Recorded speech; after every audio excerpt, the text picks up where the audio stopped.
بناوي خواي بخشندو مهربان من أبو بكر أحمد خضر كانديدي جمارة حود لليستي جمارة 147 كۆمەڵ دادگەری کوردستان بازنەی سلێمانی هەڵگری بڕوانامەی بەکالۆریۆز لە یاسا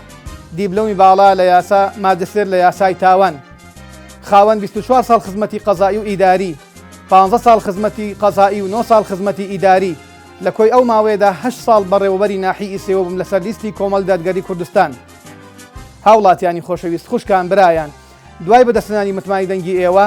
بەڵێن دەدەم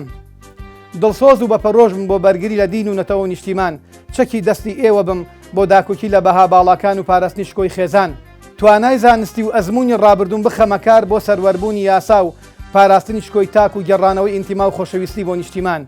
پشتیوان بەخوای پەروەردگار و دەنگی ئێوە دەنگێکی دلێر دەبم بەرامبەر بەستەم و گەندەڵی بۆ ڕاگرتنی ستەمکار و گەندەڵکاران.